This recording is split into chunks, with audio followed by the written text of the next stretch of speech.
धाराशिव जिल्ह्यामध्ये थांबलेला पाऊस पुन्हा बरसतोय। काल रात्रभर मुसळधार पाऊस धाराशिव जिल्ह्यातील काही तालुक्यामध्ये झालाय। आपण आता कळंब तालुक्यातील संजितपूर या गावच्या तेरणा नदीच्या तीरावर आहोत आणि तेरणा नदी जी आहे ती दुथडी भरून वाहताना पाहायला मिळते। तेरणा नदी पात्र सोडून शेतामध्ये पाणी वाहिलेलं पाहायला आपल्याला मिळतंय। पलीकडच्या साईडला ऊसाचं पीक आहे, अगदी त्या ऊसाच्या पिकामध्ये पूर्णपणे पाणी असलेलं पाहायला मिळते। या गावचा संपर्क काल पासून तुटलेला आहे आणि महत्त्वाची गोष्ट म्हणजे या गावच्या शिवारामध्ये संपूर्ण पाणी झालेलं पाहायला मिळतंय। तेरणा नदीचं सोयाबीन पीक जी आहे ती पाण्यामध्ये आहे। काही शेतकऱ्यांनी सोयाबीनचं पीक जे आहे ते काढून ठेवलं होतं, त्या सोयाबीनच्या गंजी सुद्धा अगदी पाण्यामध्ये आहेत आणि ह्या गावचा संपर्क तुटल्याने या गावात कुठल्याही रस्त्यानं आता जाता येत नाही अशी परिस्थिती या ठिकाणी निर्माण झाली आहे। आपल्या बरोबर काही ग्रामस्थ आहेत। काय परिस्थिती आहे, जाता येते का गावात? जाता येत नाही गावात, काय नाही, हुंड्या वाहून गेल्या त्या पावसानं। सोयाबीन समजा डॅमेज झालेलं, राहिलेलं सध्या डॅमेज झालं काय। आणि आता सध्या त्या सोयाबीनचा कुठलाच उपयोग होत नाही, बघायचं तर नाहीच नाही। बर, हा, आता सरकारनं ह्याच्यावर काय निर्णय घ्यायचा ते निर्णय घ्यायचा।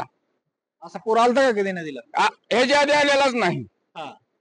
ही लास्टची वेळ 7वी वेळेस आहे। ही पुराची 7वी वेळ आणि सर्वात मोठा हा आहे। हा असं हा, आता गावाचा संपर्क कुठूनच जाता येत नाही गावात, कुंकडे जाता येत नाही। मला दारा काळात सापण्याहून आम्ही आलतो।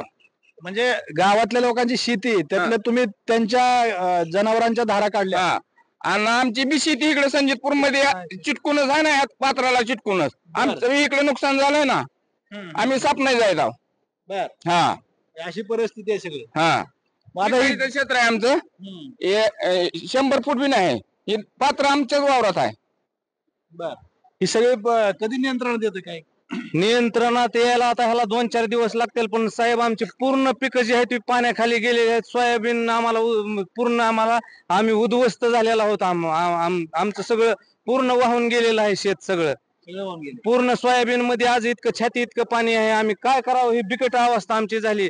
आमची सरकारला विनंती आहे, देवेंद्र फडणवीस साहेबांना विनंती आहे, 2 राज्याचे उपमुख्यमंत्री आहेत, ह्या तिघाशिवाय काही काटा हलत नाही ह्या महाराष्ट्र राज्याचा। मागणी आहे तुमची? मागणी आहे आमची हेक्टरी आम्हाला। आपण जर पाहिलं तर या ठिकाणी बघा, ही सोयाबीनची शेती आहे तेरणा नदीच्या कडेला। शेतकऱ्याचं फार मोठं नुकसान आहे।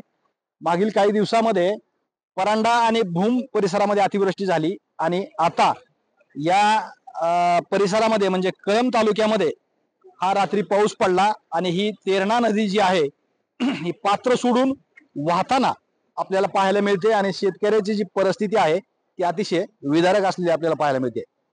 श्रीराम क्षीरसागर, TV9 मराठी, धाराशिव, कळंब।